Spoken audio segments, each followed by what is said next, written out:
What's good guys, welcome back to the channel. So this is part 2, or following on from the last video. We're actually in the switch room. Got Bamo with me as well. And we are going to be putting away this 35mm 4-core into this panel here.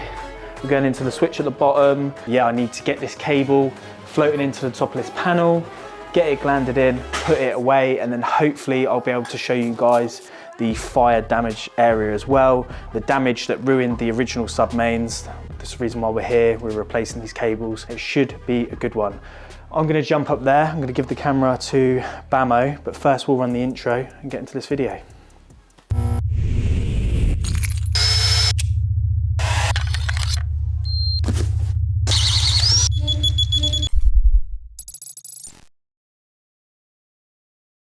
Right, so we've actually stripped out 3 submains already. So I've actually made space for my cable. In fact, if you pass me the camera, Bamo, so you'll see up here on the top of the panel, we've got 3 holes down the back.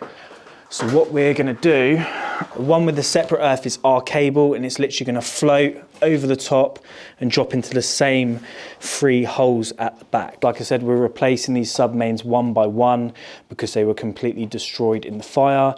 You obviously saw the other end get made off in the previous video. If you haven't, take a look up here. There'll be a link so you can go check that video out.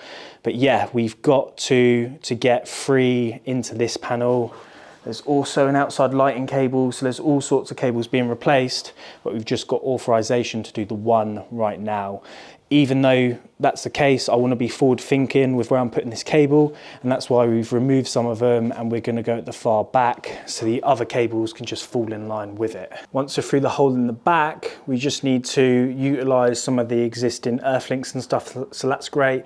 Put a stuffing gland in so that our separate earth can come through, and then we're going to drop down with all of these, and we're just popping into this last chamber down here, into this last switch. So me and Bamo have just been maneuvering this cable, and we've got it sort of bent up onto the tray to take the weight of it so that we can both, yeah, work on it. This is our cable here. I've got it kind of swooping, leaving the formation where I want it until it gets to about here. So what I'm going to do is I'm going to tie some earth cable on here. I'm then going to simulate the cable falling with the earth cable onto the lug, and then going to cut it or mark that earth cable, move it onto the SWA, and then we can translate that mark, and it should, give or take, give you the perfect gland. Tony taught me this tip originally, not when I worked with him, Instagram years ago, but it's an old school tip. I've heard people using rope and all sorts to do it, but yeah, we'll do that. It will give us a perfect gland, and it will set the precedent basically for all the other cables swooping in this formation. There we go. It's pretty much lining through with where we want it. And now, just want to start the full.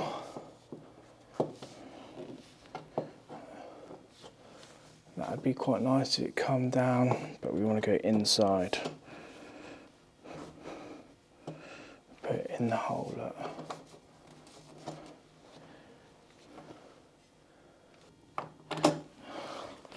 We'll then cut this. This is just like a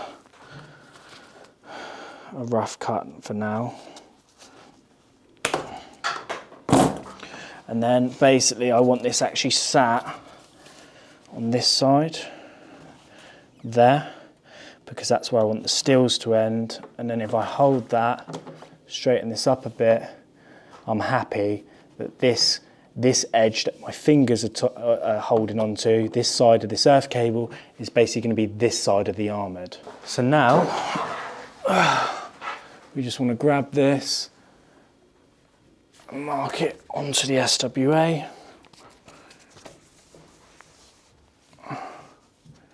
On the inside.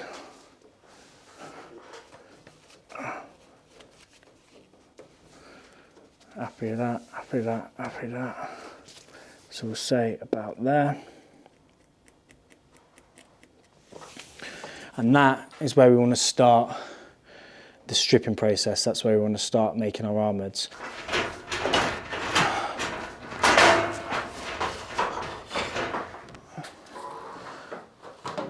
Cheers, mate. That's nice and easy to work with. Gonna go a couple of mil higher.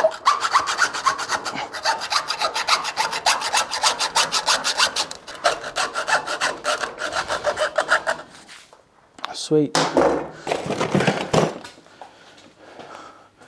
Down to the floor, across past the chamber.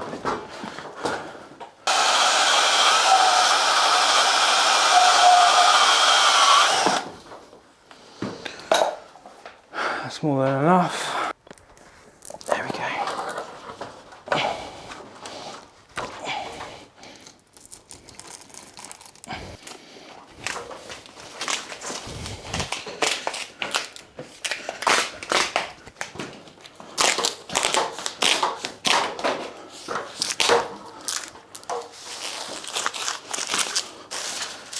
That was a nightmare. Where there was a kink in this armoured, slight kink in it, yeah, those steels are like tensioning, pinning the,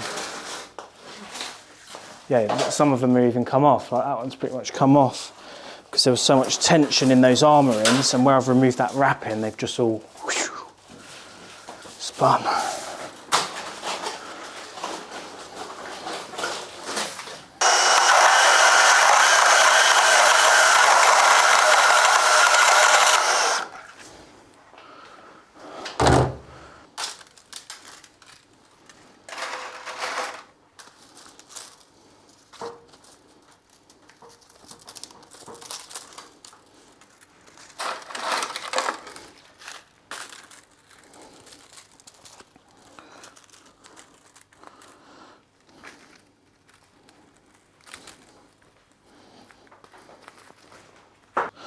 So shrouds, one of the oldest tricks in the book, but we'll show it because we don't gatekeep on this channel.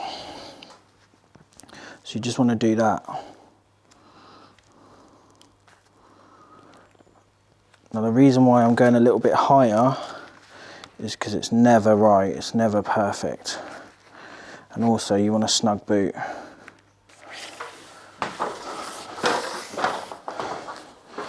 Give it a big twist, nice and tight. Movable, but nice and tight. You then want to get this bit of the gland on. You can always tuck this. It's a bit tight on this cable, but you can always just tuck this into the boot. You just want to do about a thumb length, I find works, or about an inch. 25 and under, it's normally about 20 mil. And then anything above 25 mil, you kind of got to work it out.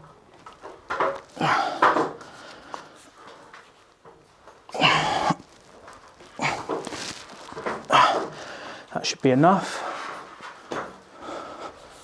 Now I'm going to send that all the way back over here.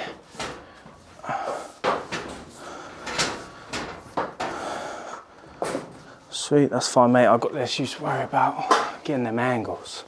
So this wants to come round the same way it's going to go. We're just going to poke it through here. Now we're only going to go a little bit because what I need to do is jump down here. So I'm going to carry on down the back, I think.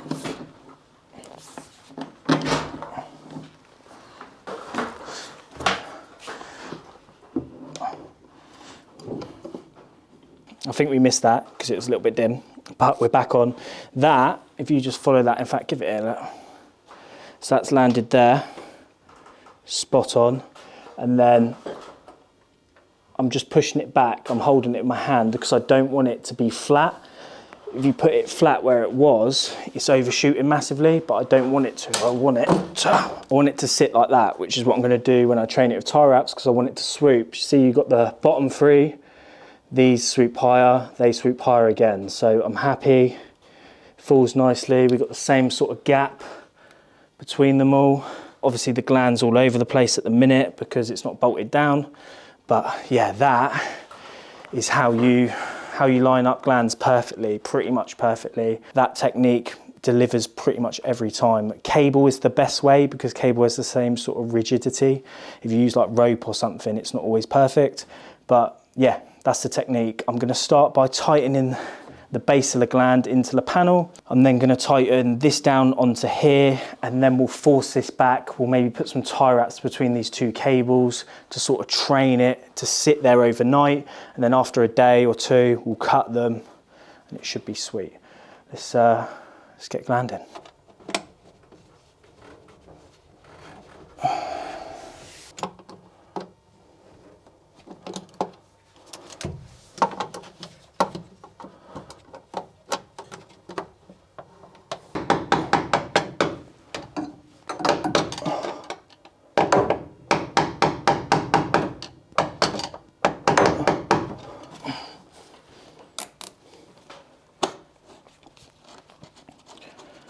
See how that's just fallen straight on. That's exactly what you want. You don't want any resistance.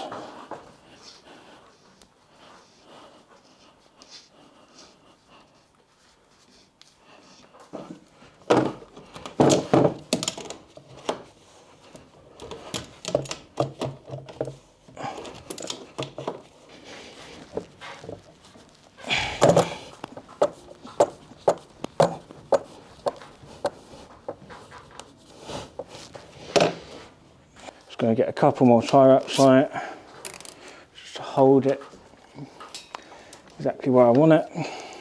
Can you grab me them cutters, please, mate? Cheers. See if I can get up here.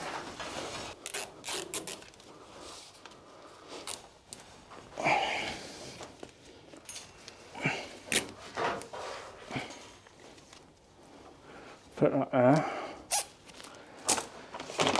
Before I forget, I'm going to get this put back on. Luckily, we're reusing old holes, so I'm not having to drill, do anything crazy. I'm literally just reusing old banjos, and these are already bolted onto the earth bar. This was obviously for the CPC, for the previous supply. On ours, we're pulling in separate earths. It's part of the design, I'm not sure why, but pulling in separate earths, so we're going to use, obviously, earth the armour in, but we're also going to, connect our earth to the same point. I'm going to use one of your screwdrivers. Sorry, mate. I need an old crappy screwdriver in my drill box to do that with. There's already a line.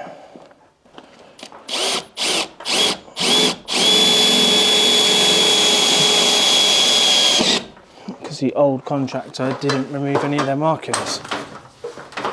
That's fine, we're not going to hit anything in the back of there.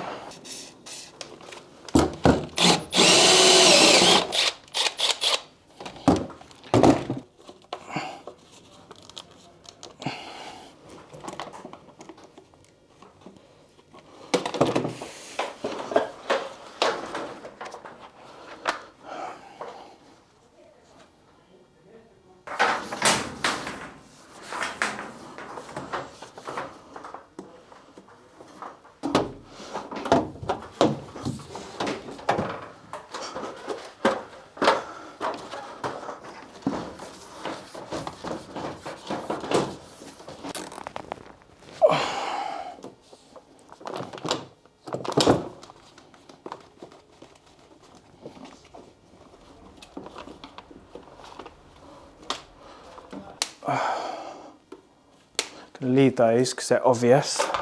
Take this off you, Bamo.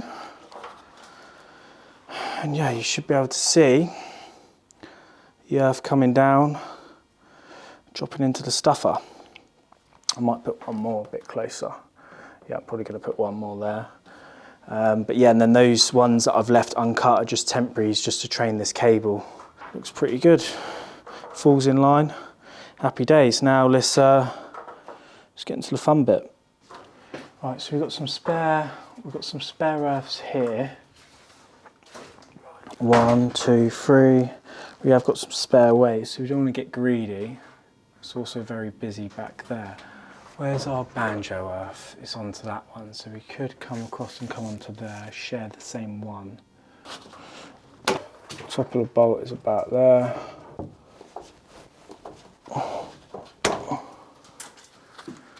wanted to try and keep that out of the panel if I could. So we're going to be like that, I think.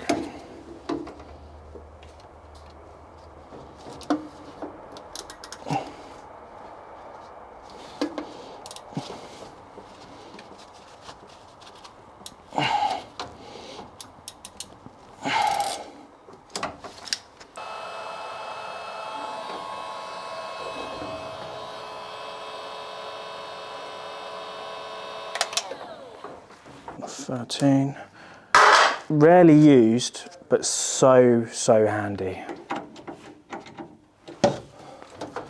Might need Uncle Steve.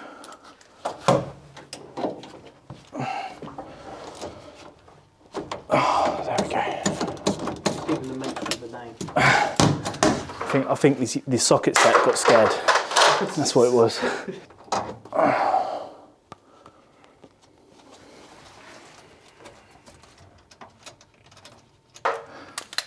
I wonder if I'll get that and small 10.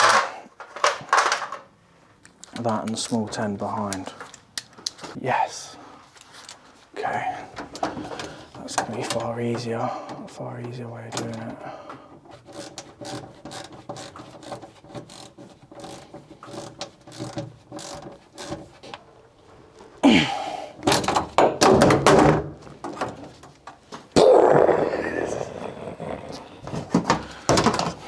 The end. I shouldn't make jokes like that. Right.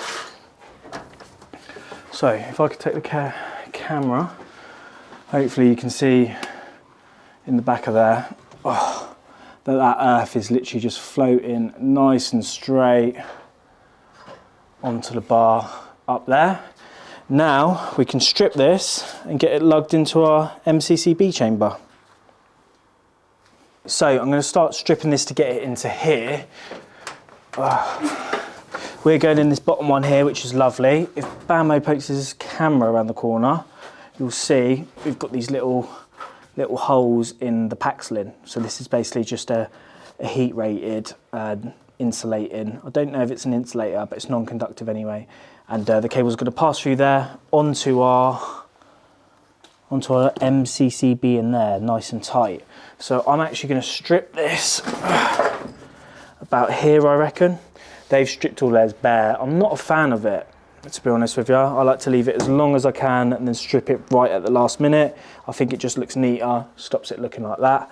So we're going to go about here and just float into these 4 holes here.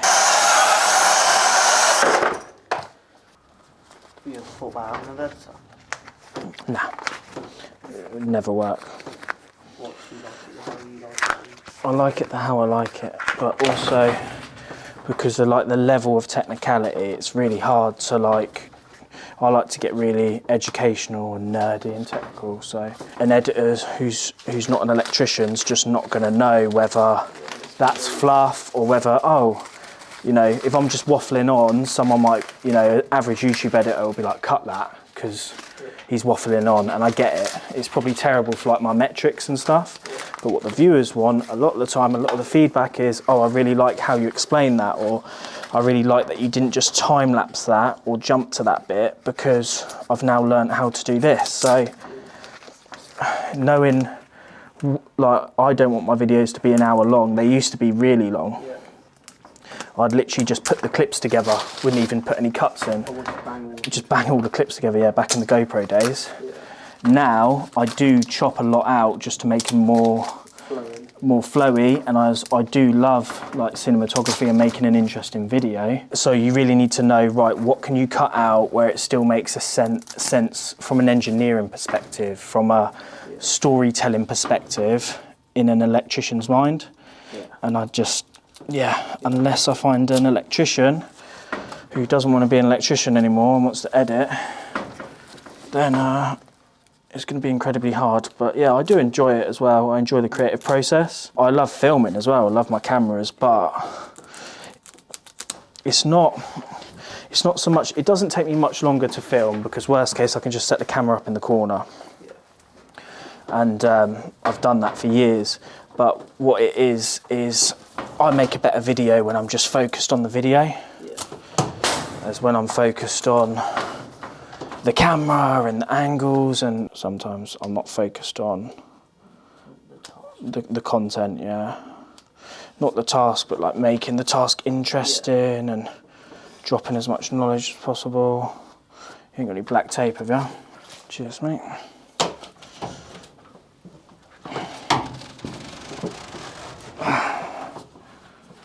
What's been your most favourite video to film? To film, 100% the cable spike. I don't know. My favourite video is probably the one with Tony, just because I had so much fun making it. I had such a good time with Tony. Yeah. And we are going to do it again, because like it was a great video, but also we just really enjoyed it. That was just because of the company more than anything. I'd spend the day with Tony without the camera, do you know what I mean? He's just a nice bloke. The most fun to film would have to be the cable spike, just because of what we did with, like, from the cinematography perspective. The drone stuff and all that, and it took me ages in Lightroom to like edit it, and yeah, it was good. That basement didn't have a lot of light though, did it? No, Jude done well. Jude done really well. Do you ever get people to like to ask you just to like go and film for them? Yeah, I doubt. Corey asked me to do it once. Unfortunately, I let him down. Sorry about that, bro. But nah, not really. You get it from like manufacturers and stuff, with like wanting to. Like they'll say they want like this style video or whatever.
Last one, 4 for 4. This one is an 8, I believe, yeah. Always catches me out on the Schneider switches in the panels. The neutral's always an 8, and the rest of the switch is always a 6.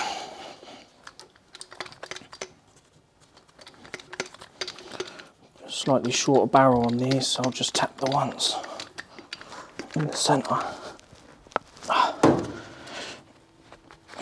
Okay.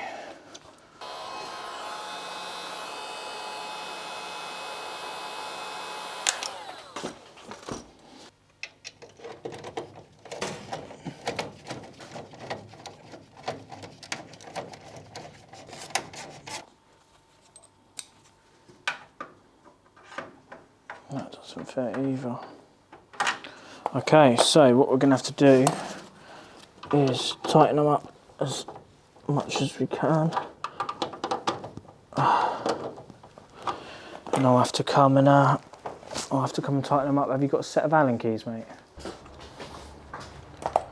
Steve-o. Steve Hurley.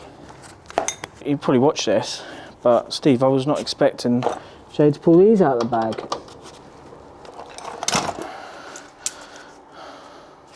Look away, Steve.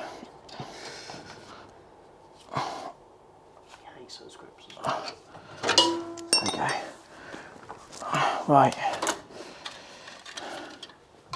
That will have to get torqued up properly on Monday, because we were out of time. So obviously we sweep in there. Probably going to bang a tie around them to hold them nicely. What have I done there? Brown's a little bit long if I'm honest, but that'll be sweet. I've tied it to the rest of whatever's going on in there. And then we're in here. I'm going to have to get like a slimline one of these for next week so that I can torque them up properly, just because none of this torque wrench stuff fits. It's always a problem with these panels. But yeah, we'll get tidied up, get all packed up, because it is 3 o'clock and Bamo's going to want to go home. But before I go home, I'll get suited and booted up. I'll take you for a quick tour around the fire savaged ground floor. Back in a minute. Right, hopefully you can hear me, albeit quite muffled. I am in the ground floor of the building. It's completely destroyed. I'm going to flip the camera around now, put my head torch on full beam basically, and just show you, yeah, the damage, but also what it done to the cables, where it started. It's insane. The fire ran for like 7 hours. Apparently, unfortunately, no one could get here. The systems in place didn't work quite as intended. So yeah, the fire just kept going. It got super hot. They've had to prop the stills up, do all sorts. But yeah, let me spin the camera around and yeah, show you guys what's happened. So just walking into the main office space now. You'll see here, this is where someone used to work. That is the level of soot that we are dealing with. You can see here, that is a TV. That is literally what is left of a TV. Got backs of monitors, look, completely burnt off. There's a rather ironic high vis there. Obviously no one was in the building when this happened, but this is actually from this AC unit. So that's completely melted just from the pure heat. Look at the fan and everything, completely destroyed. Again, another AC unit over here. These are all televisions, completely just melted off. Insane, absolutely insane.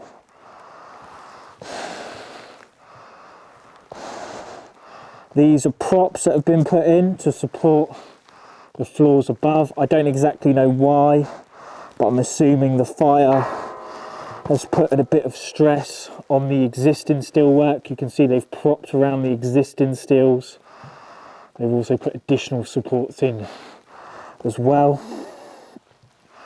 More AC units. There's a smoke head, look. That's the fire damage of a smoke head. Got some plants. Another prop there. We're getting closer to the epicenter here now. It's just round the corner, but this, it would have been real hot. There's obviously been people in stripping stuff off, these columns and stuff like that. But again, these are more supports that you can see. Over here, we've got smashed windows. I mean, the whole ceiling's come down here, look. You can see what's left of FP. So that is some FP 200 cable, just the foil left. All of the outer is gone. You've got the foil, and then you can see there you've got the two, the live, the neutral, and the bare CPC. So that's insane, look. That's what happens to FP. I mean, it burnt for 7 hours, so you wouldn't expect anything to last that long, but yeah, it's insane. The basket, look, you can see nothing, all the data, it's just the pairs. There's no actual insulation on anything. Round here is literally where the fire started. So got all these windows gone. You can see here furniture and stuff. and they believe it was around here.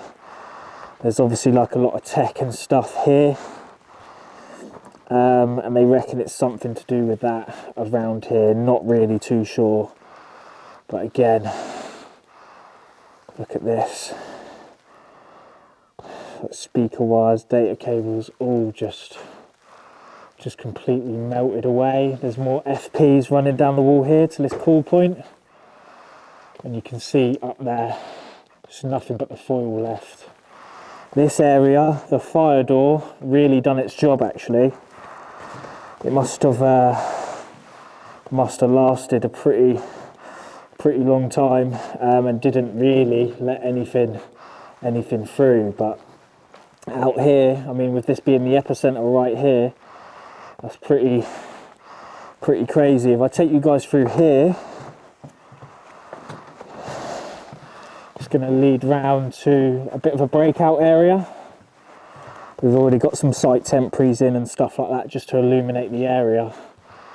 And over here are what's left of our submains. So, if that can focus, these are our submains. Now what's funny, I think I alluded to in the other video, these submains actually tested out okay. But if you look at them, that's the cable. That is the SWA. Again, this one, it's all bulging, it's all over the place. You can see it here again. But when we tested them, they all actually were fine, insulation resistance wise. So yeah, it's pretty crazy. Pretty crazy. Obviously I've got a proper bit of, let's turn this off. I've got a proper bit of kit on. Face fit mask, hard hat, goggles, clean suit is sort of the requirements to come in here at the minute. Eventually they're going to clean this whole area out, completely cleanse it, decontaminate it, you could say, and we'll be doing a fit out here again just to reinstate it all and bring it back to normal. But right now the focus on this project is getting the submains upstairs back on. There's obviously other companies here that haven't had their office space burnt down, but their submains and stuff like that are gone. So the focus is to validate those areas, get them reinstated, get the power back on, get these submains pulled back in and replaced, and then eventually they'll strip all this out, decontaminate it all, clean it all. I think they literally have to jet wash it off the concrete. It's the only way to get rid of this stuff. And then we'll be back in quite a while to fit this place out to a Cat A or a Cat B standard sort of office stuff. But yeah, I hope that was worth the wait. Sorry for keeping you waiting. It's insane. It really is insane. I've obviously, you know, being in the trade, you look into like fire, FP, all that stuff. But yeah, you never really see what can happen if one breaks out firsthand. So yeah, it's pretty crazy. Hopefully you've enjoyed the video. As always, please like, subscribe, let us know, leave a comment. I really appreciate it. I read every comment and I really appreciate the support as well. Thanks for watching. I'll catch you on the next one.